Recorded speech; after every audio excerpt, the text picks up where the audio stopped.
Bepa. Beba? Pamangkin ako po.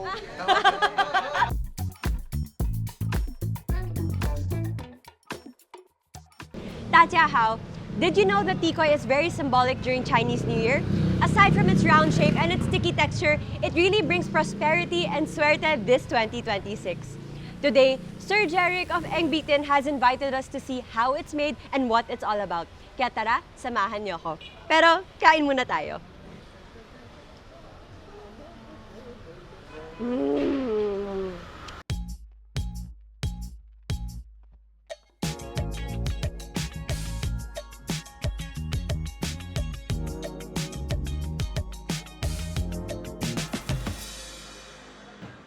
Eng Bee Tin has been around since 1912, so we're currently 114 years old na.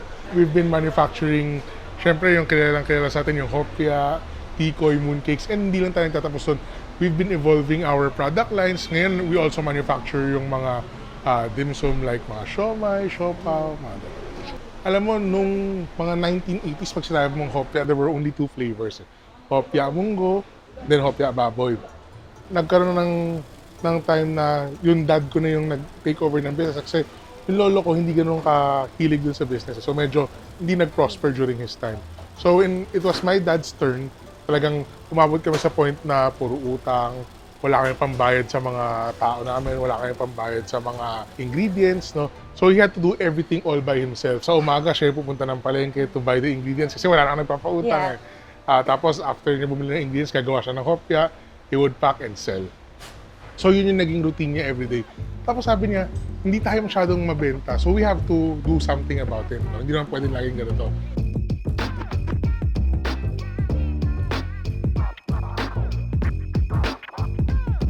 Eng Bee Tin Tikoy is very easy to make. First of all, kailangan you use top quality ingredients. The first part of producing tikoy is mixing the three ingredients. No?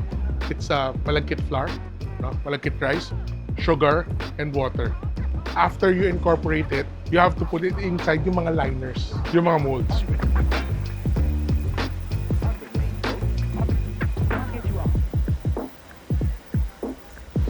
So, this part na yung kung saan natin nilalagay yung mixture natin ng tikoy dun sa mga molds niya. Okay. And then, sorry, for the amount of tikoy inside, is it by weight or the machine automatically knows? Yung machine na yung automatically gagawa nung stop and go. So, okay. Para laging consistent yung dami na nilalagay. Okay, so you just have to make sure na hindi matapon or anything. Okay. Interesting. And then in one yanera, ilan ang kasha? For this one, 20. So it depends on the size. Pagka mas malaki yung size ng tikoy, then nagkakaroon din ng changes sa dami per lanyera.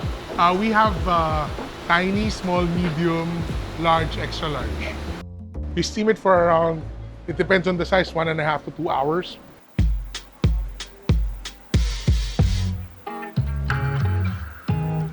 What is the temperature of that steamer? To create steam, it's 100 degrees. Okay. Tsaka ano to, pressurized yung steam niya. So mas mabilis, tsaka mas equal.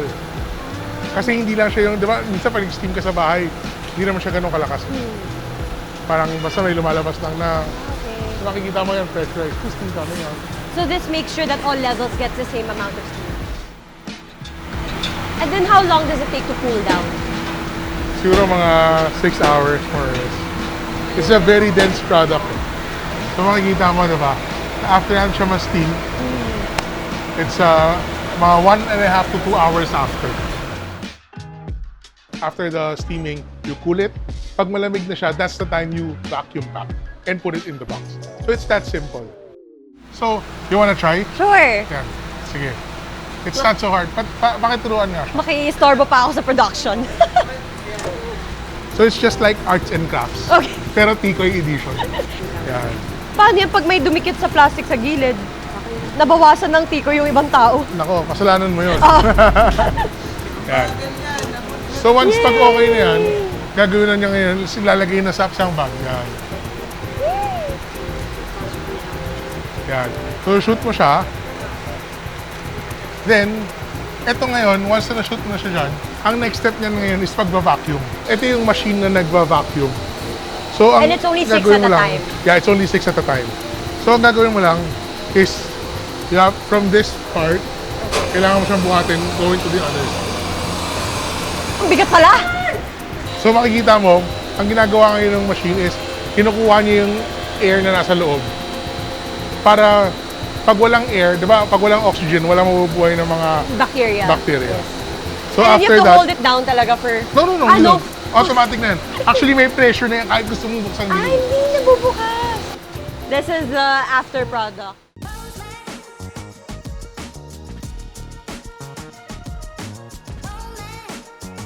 What is the best-selling flavor of Tikoy for Eng Bee Tin? Well, of course, ang pinakakilala sa atin pa rin is ube, di ba? And aside from that, of course, the classics, white and brown. So for example, we have Tikoy na suitable for diabetics, di ba? We're able to use mga alternative sweeteners like Splenda. That's so cool. I actually don't really see that very often na Tikoy is made for different types of, depending on your health or if you're making conscious decisions. Yeah. Normally, Tikoy, pag sabi mo Tikoy, it's always sweet, di ba?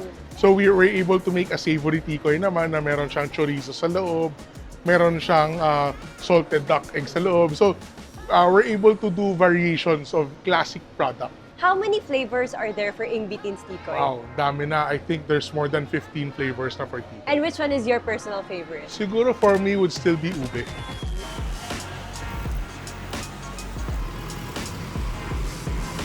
Ito yung pinaka-main flagship store ng Eng Bee Tin. This is actually the second location of Eng Bee Tin. Yung unang-unang store na Eng Bee Tin, hindi dito sa Nueva Ecija. Pero it burned down, then dito na nag-relocate si Eng Bee Tin. How long has the store been here? That was at least mga mag-100 years na siguro. Kasi nung unang nasunog siya, that was when my great-grandfather was still starting. Ang original na Eng Bee Tin is not this big. Ang original na Eng Bee Tin, yung dalawang escalator na yan, that was the old store. Kahit pa paano, medyo sinuwerte tayo after mag-100 years, nakuha natin yung buong property. And then how many floors does this building have? This is a 15-story building. The first floor is itong flagship store ng Eng Bee Tin. Second floor, meron tayong Great Buddha Cafe. And meron din tayong mga souvenir shops doon. Ang vision dito is para merong isang place na hindi siya mahal, pero it's very presentable to tourists. Can you also explain why the color purple for Eng Well, Bee Tin? ang ube kasi yun yung kopya na nagpa-sikat sa Eng Bee Tin eh. Kumbaga, kung bakit Mr. Ube ang tawag sa dad ko, he invented kopya ube. Kung bakit ube lahat ng mga motif namin. So, yun, we're paying back the color violet. As a fourth generation owner or like a worker for Eng Bee Tin, how do you feel knowing that Eng Bee Tin has expanded this much in 100-some years? Well, from the time na kaming siblings na yung nagpaparun, we were at 11 branches now. We're at around 50 branches na. Kasi it's very hard, di ba? Nung time nung father ko, from negatives na iakyat niya to where we were. Kami naman, syempre, it's also hard for us na, kailangan patunayan natin na meron din tayong ambag dun sa paglaki na Yeah, like a lasting legacy.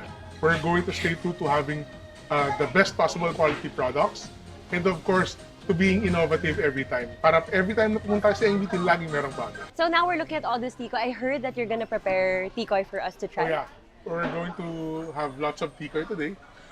And of course, hindi lang yun, we'll show you different ways of preparing them. And what is your favorite way of having Tikoy? So ako, I want to do yung sa lumpia wrapper. Then, ang daming ways to do it. Pwede ka maglagay ng peanut powder, iba naglagay ng langka before you fry. So, talagang nagbabago rin, nag-elevate. And we'll get to try that today? Yeah. Exciting! Okay, let's do it!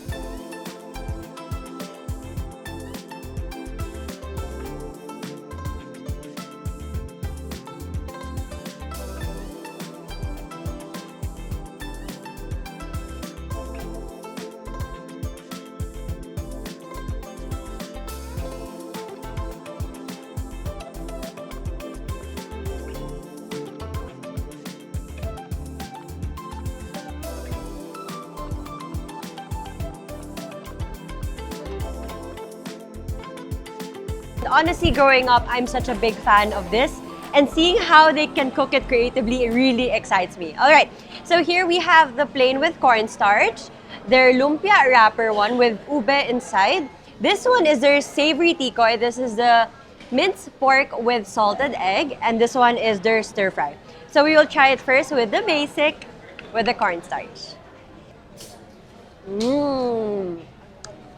It's sweet. It's chewy, but it has the crunch from the cornstarch.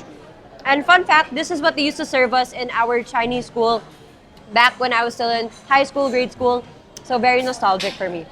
Next, let's try the lumpia one. You know what I really love about Tikoy is the fact that it's not just for Chinese, it's not just for Phil-Chais, but even Pinoys really like eating Tikoy, no matter what season of the year it is. All right, let's give it a try. Let's open it first. Cross-section. Oh, this is a mix of sweet corn ube. Oh my gosh. Eng Bee Tin is really known for their innovative and creative flavors. And this combo is the first time I'm gonna try it. And sweet corn tikoy is my favorite. All right. Mmm. Just like the first one, there's that crunch, but also the sweetness from the tikoy and the chewiness because of the glutinous rice flour.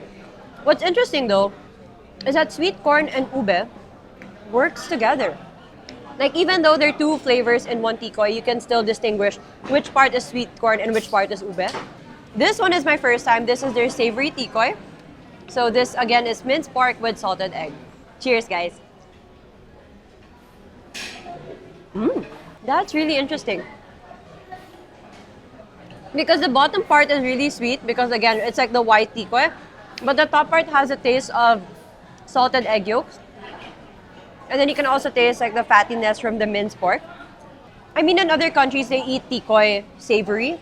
But here in the Philippines, we're very familiar with the white, with the brown, with the ube. So the fact that Eng Bee Tin tikoy caters to give you the salt, the salty, savory tikoy is really nice. Okay, lastly, this one is the stir-fry tikoy. And Sir Jeric was really, really proud of this one. He said that we must give it a try. Ooh. Tikoy is such a versatile ingredient.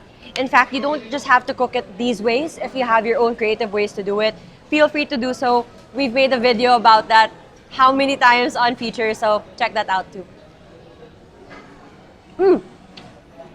Okay, it tastes like chop suey. It's sweet, it's savory, but the sweetness not just comes from the tikoy, but also the oyster sauce. So there is a bit of umami, and then the flavors of the vegetables really work well with the sweetness of the tikoy. I think this one is my favorite one. Because I feel like you can eat more of it and not feel like it's so heavy because there is a balance of sweet and savory. Plus, I feel like adding vegetables makes you feel like, oh, it's healthier. Eng Bee Tin has been here for 100 years now, serving the Filipinos innovative and creative dishes. And it's so nice to see how they started from a humble beginning. Again, Sir Jeric was explaining how his dad started from being a fireman to now expanding to this beautiful place. And I can't wait to see how Eng Bee Tin will continue to grow more in the next years to come. This 2026 is the year of the horse, so I just want to greet all of you guys watching. Kyung-hee, Kong-si Fa-chai, and Kong-hei Fa-choi, which is the same meaning after all. But everybody, Happy Chinese New Year, Sin Yan Kuai La, and I'll see you in the next episode.